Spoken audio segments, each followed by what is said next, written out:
Okay. Well, welcome. Thank you all for coming back to the Life Odyssey. We are here with Nancy Richter Brzeski. It is the date is September 16th, 2018, and we are at the Unitarian Universalist Church of Davis. My name is Claudia Utz-Smith, and I'll be your moderator today. Welcome, Nancy. Thank you so much. Nancy, who is 93, has lived in Davis for over 50 years, where she resides with her husband, Andre,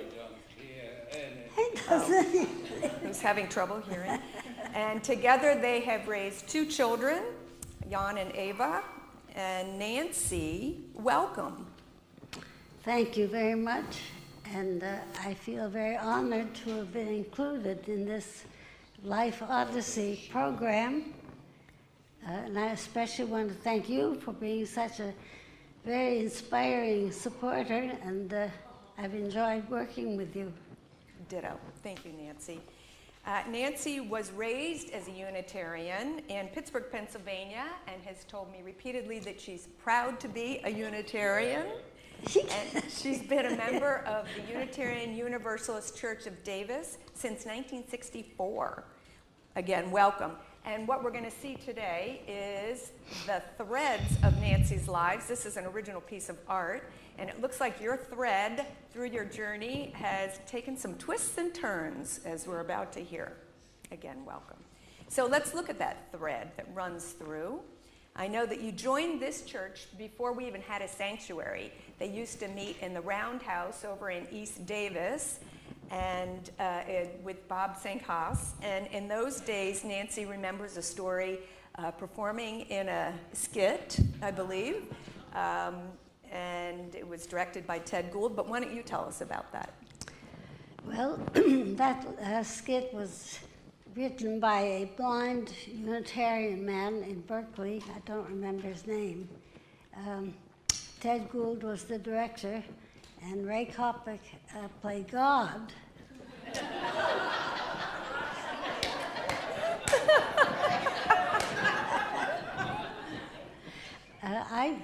It was sort of like the 3 faces of Eve, and I was the sensual, sexy part of Eve.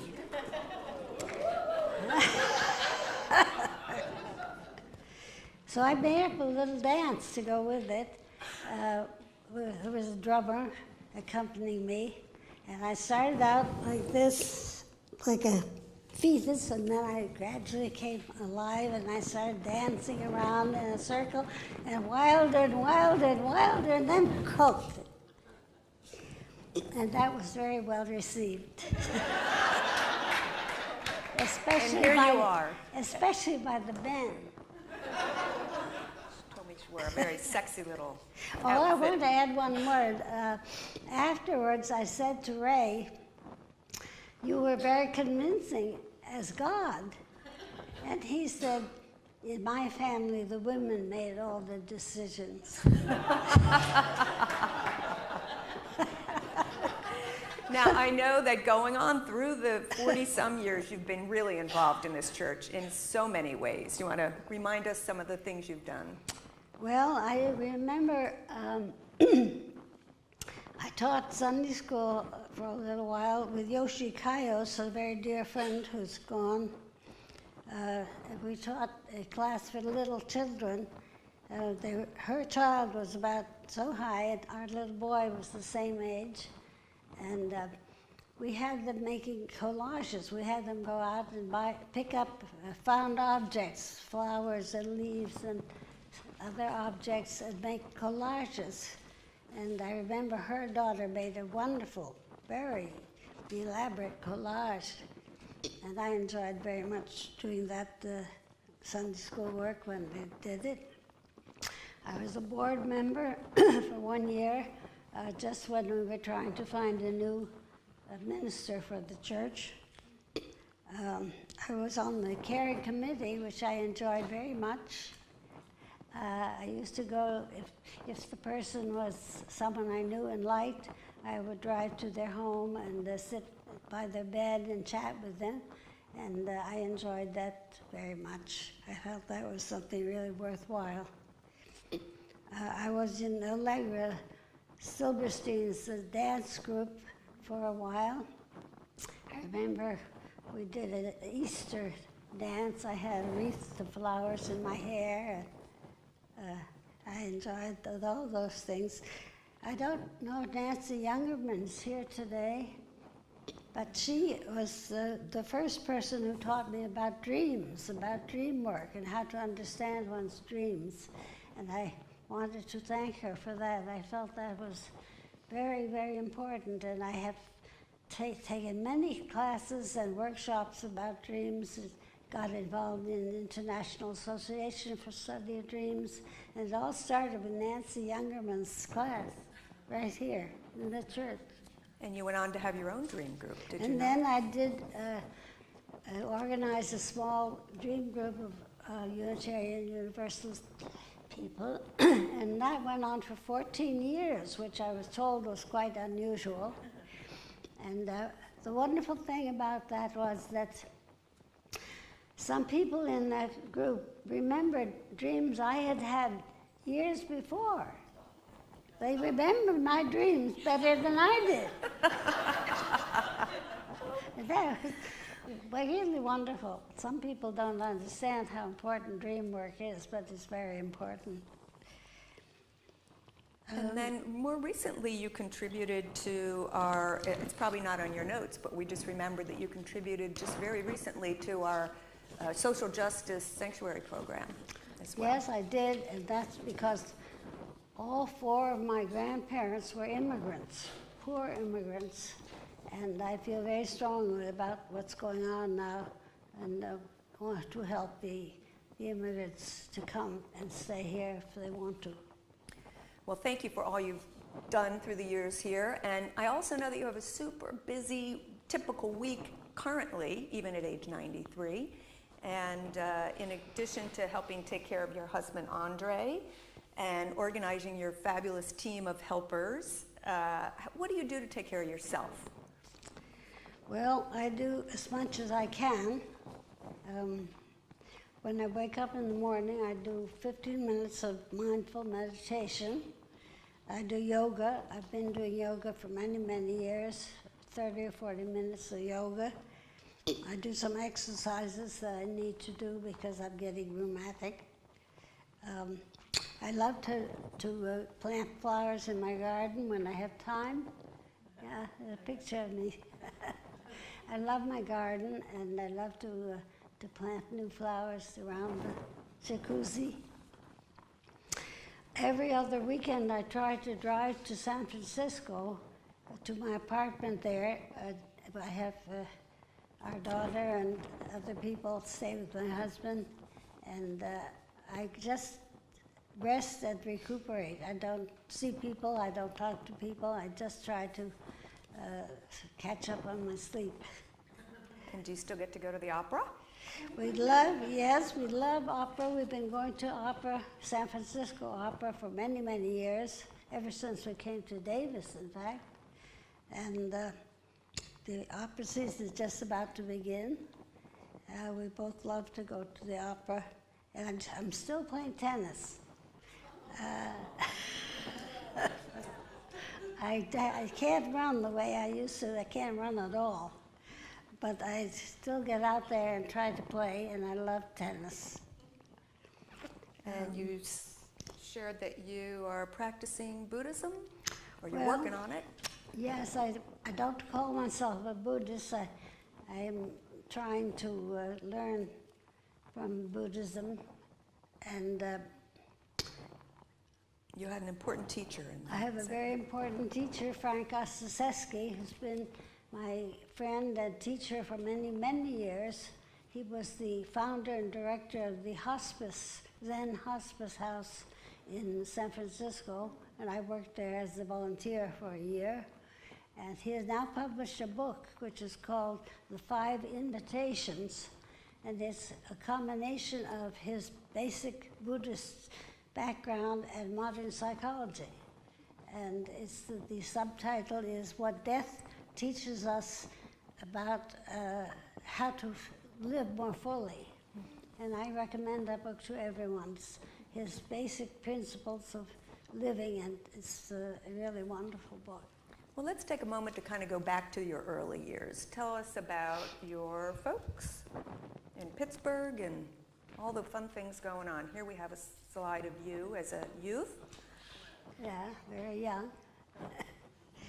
And here is, I believe, your father, Daddy. My father, a drawing I made recently of my father, and he was the naval lieutenant in the First World War. I grew up I spent my early years in a big, beautiful old house in a suburb, a kind of semi-rural suburb of Pittsburgh, Mount Lebanon. I loved that house, and with it went a garden, a big garden, and an orchard with lots of fruit trees.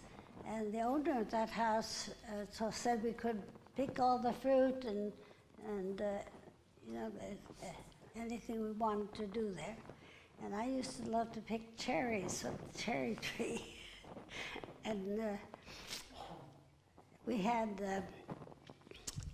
what was I going to say? Did you want to say more about your dad? And then we're going to switch to My Mom. dad, well, it was during the Depression. My father was an engineer at Westinghouse. That's what brought them from New York to Pittsburgh in the first place. And he lost his job. The whole Westinghouse closed down. And for 3 years, he was out of work and got very depressed.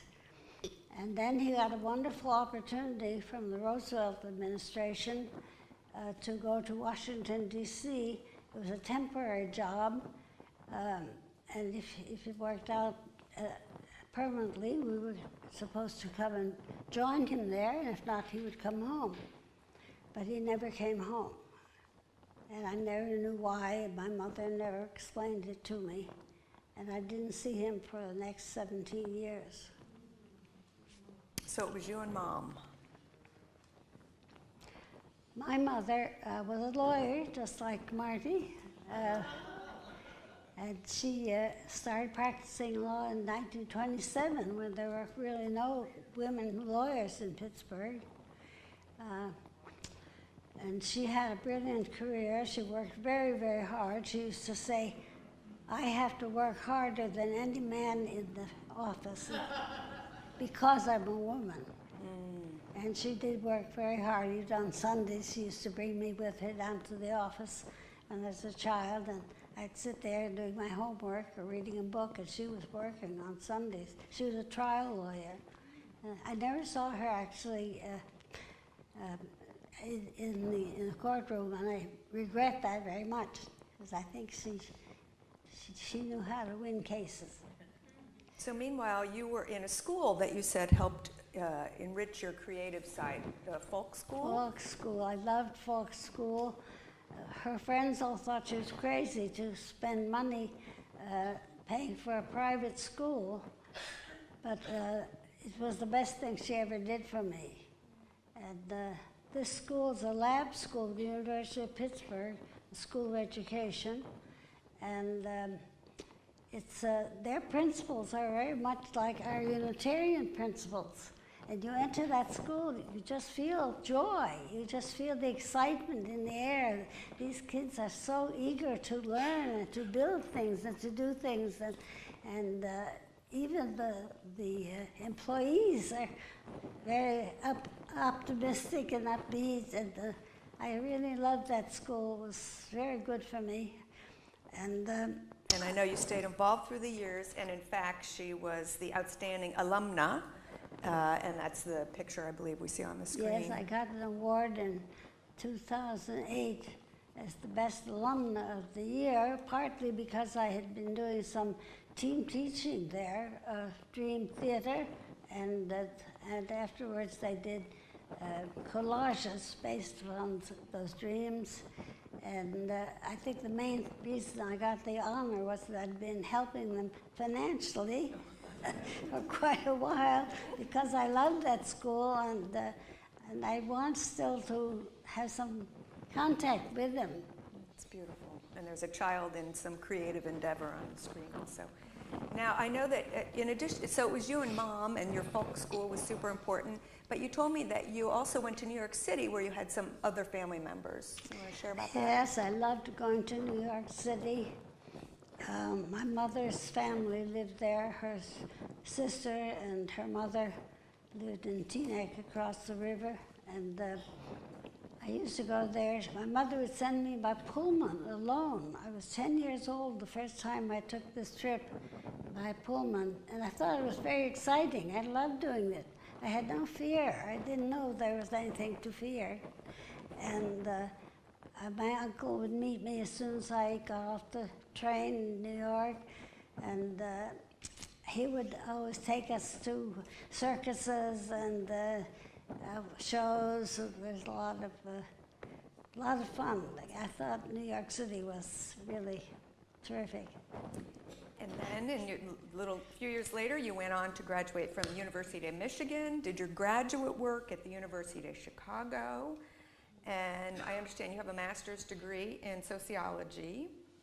And here you are, and I think this is a college photo, Nancy, we have? Oh, yes. Yes. Well, they call me Miss Richter, who loves the truth. And the reason for that was that I kind of stumbled into a class which was taught by the Robert M. Hutchins, the chancellor of the university, and Mortimer J. Adler, his friend, and they were discussing Aristotle's ethics. Well, they were Thomists, they were Catholics, and they thought of truth with a capital T, and I was a Unitarian from birth. And I just spoke up. I was the youngest, I was 21 years old, and the people all sitting around this big table were all elderly people. There was a priest, there were several, I don't remember, but I was very much out of my element. Nevertheless, I just said what I believed, what my granny had taught me and what the Unitarians had taught me, and they respected me. They called me Miss Richter, who loves the truth. Did you meet any particular person of interest while you were in that school? Yes, I met my future husband. He was a Norwegian political scientist who was there as a visiting scholar. And he was interested in me mainly because I had been a labor organizer. When I was 21 years old, I wanted to do something useful. They said I should go to social work, and I said, no, that's not it. I want to change things. I want to change things. I want a better world. I was a very idealistic young woman. And I was for a whole year working for Amalgamated Clothing Workers, CIO, in Pennsylvania, in small towns in Pennsylvania. It was very interesting for me to be there and to do that work. And he was a socialist. He was a Labour Party socialist from Norway. And I think that's why he was interested in me. And did he whisk you off to Norway? And then, yes, he did. Just when I had got my master's degree, we left for Norway.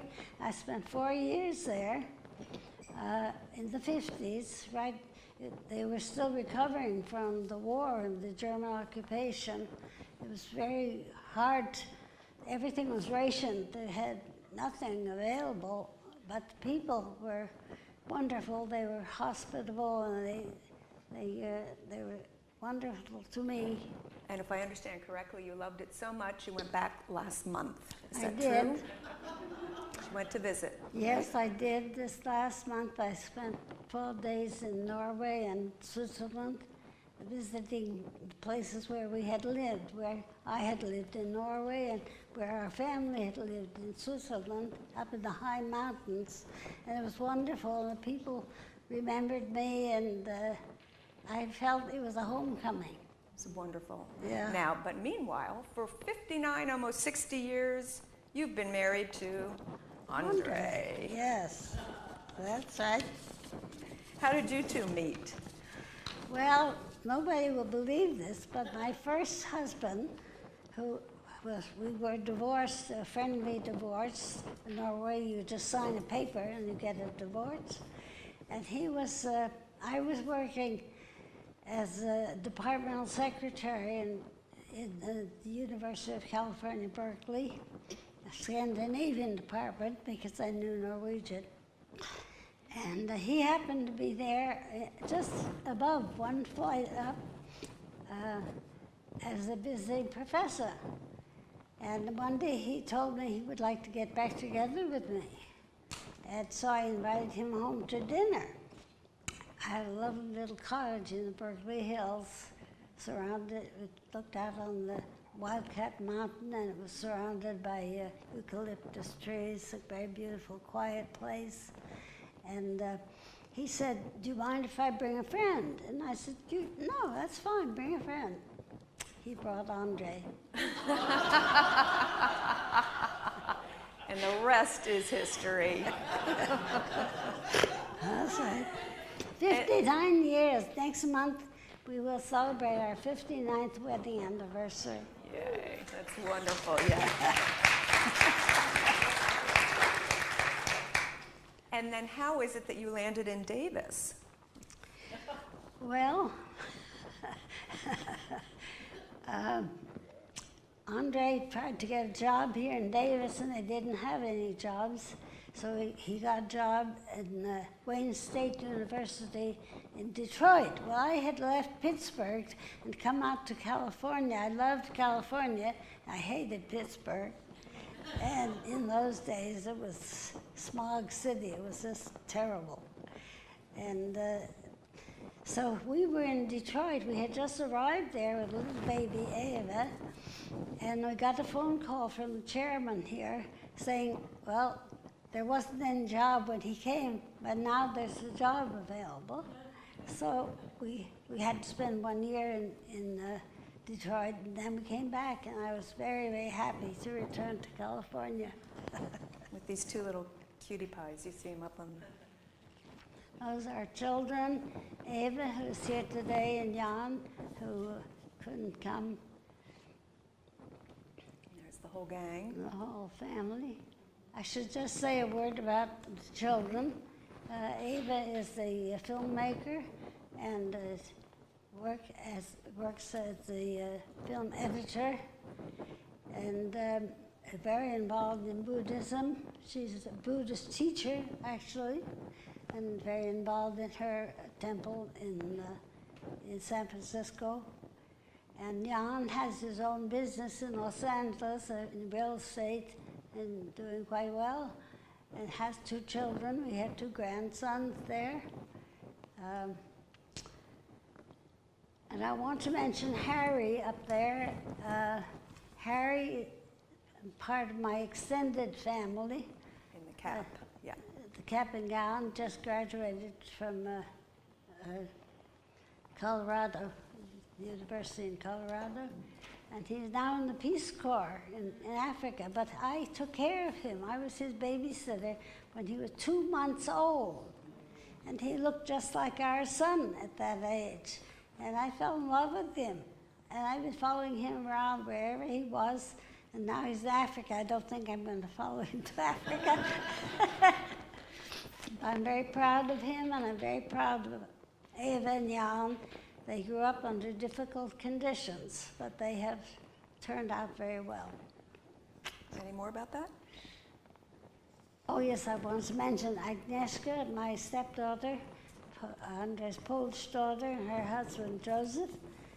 They're both therapists, and they work abroad with the soldiers, the veterans from Iraq and Afghanistan. And I'm very proud of them, too. I tell everybody about your work. Okay, let's shift, if we may, to your more creative side. You told me that when you were here for many, many years in Davis, you studied under a local artist. Anyone in particular? Wayne Thibault. I was very lucky. I feel very grateful that I was able to study art with him, both studio work, painting, and art history. I think it was very, very wonderful that I got a chance to take those classes. He is a wonderful painter, and above all, he's a very wise and wonderful teacher. If anyone didn't hear it, that's I took Wayne classes with Thibault. him for 30 years.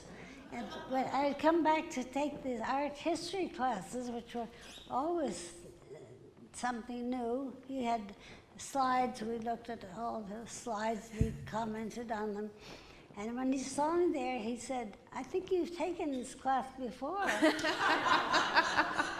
And I said, "I know, but I want to take it again." Okay, on to your very creative side. I think that you seem, here's a newspaper article about some of your art. I know that you've done dream theater, dance, all kinds of mixed media art, gourmet cooking, dream interpretation, creative writing, just to name a few. And I wonder if you could, tell us a little bit more. And articles have been published about you. You published a book 5 years ago, which will be in the lobby after for people to peek at, along with some of your more recent portraits. But do you want to say anything about The portraits. Well, yeah, let's move on to the portraits.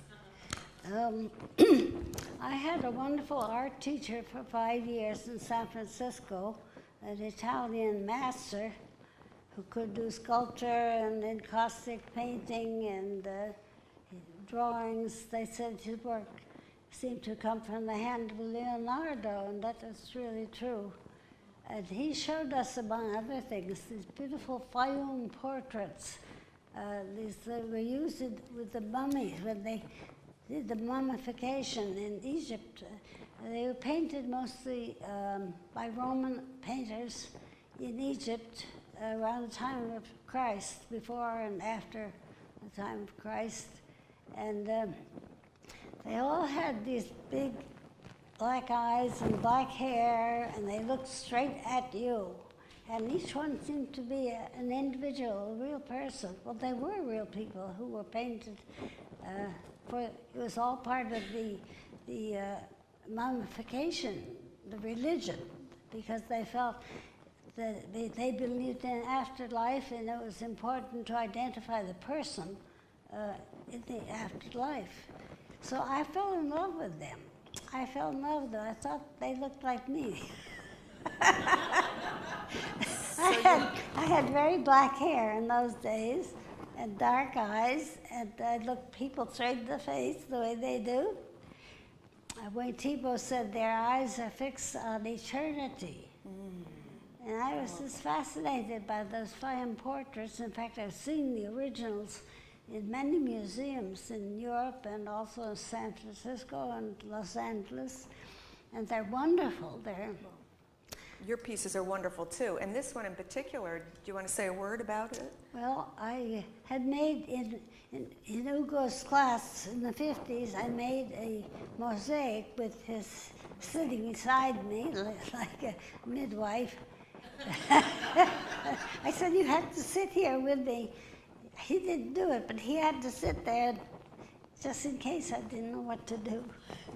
And I had that on the wall at home, and I always remembered my mother saying to him back in the 50s, "Nancy can do better than she ever tried to do." And that line kept going in my head all these centuries, all these years. And finally I said, okay, Mother, I'm going to show you you're right. So I made this. And again, several of these pieces that Nancy's done will be on display, and you're invited to come peek at them when we're done. And your inspiration for your creativity. You shared a very powerful statement about that. Would you be willing to read that to us? I'll read that statement.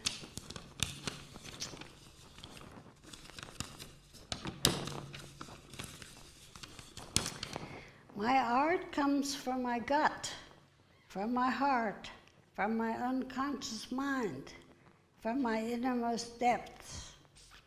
It is an expression of my true self and my perception of the world, my fantasy world and the real world.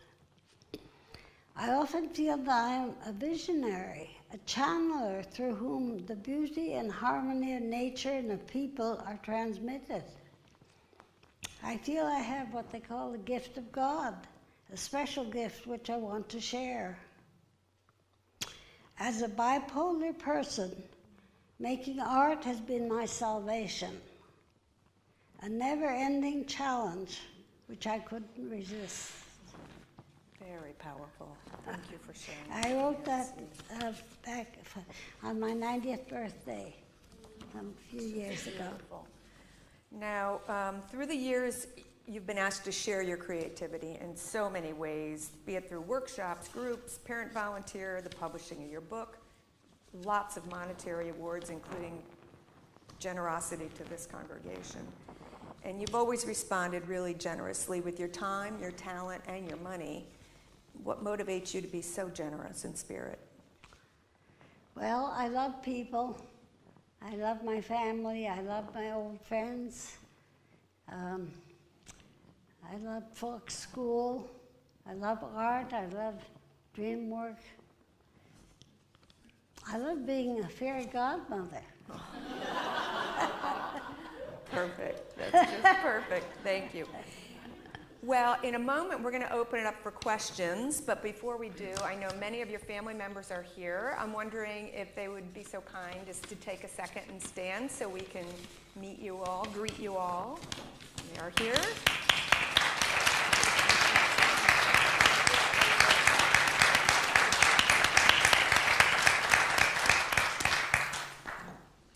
Okay, at this point, our friend Stefan has a microphone, and we're going to open it up to questions. She'll come to you, so you don't even need to get out of your seat.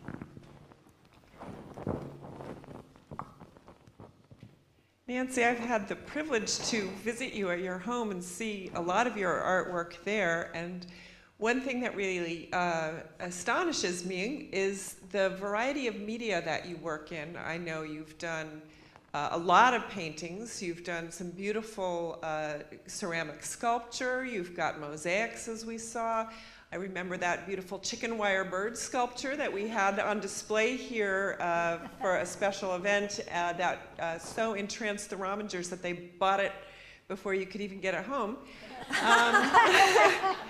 And I wonder if you just talk a little bit about obviously you've just got creativity bubbling out of you and you've tried a lot of opportunities, but was there a particular medium that means the most to you, that you enjoy most?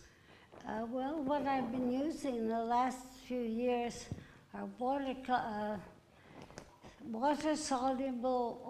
pastels, wax pastels, water-soluble wax pastels. They're like crayons, and they're easy to carry around if you're traveling. You can just scribble with them like with a crayon, and then you add water with a brush, and it changes the whole thing. It's just sort of makes it come alive. Wonderful. And I love working with those things. Thank you. Other questions? Yes, Barbara.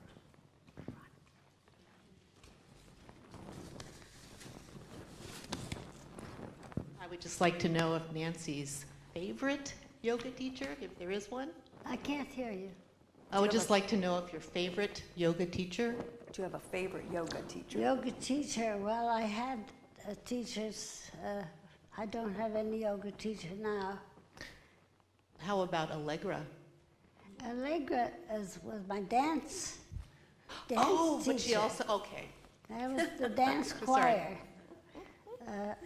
I've been taking yoga at the Davis Art Center for many years.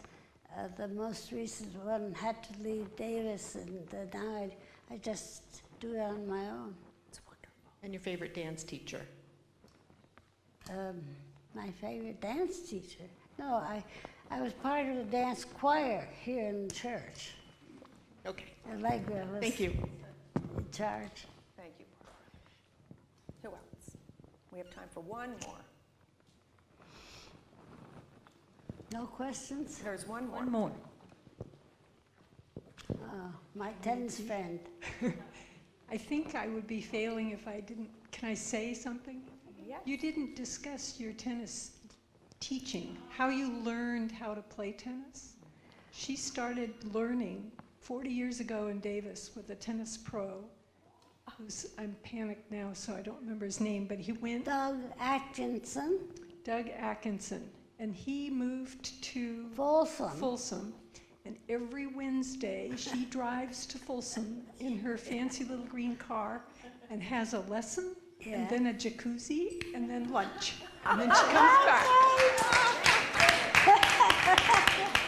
40 years. He's been my teacher for 40 years.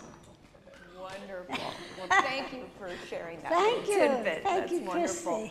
Christy. With that, I think we're going to have to wrap it up, and let's thank Nancy one more time for sharing.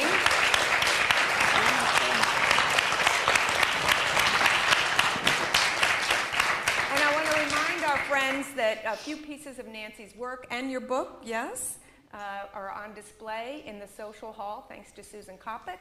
And Nancy will be available for other questions or comments out in the social hall. Thank you so much for coming. Have a great day. Thank you.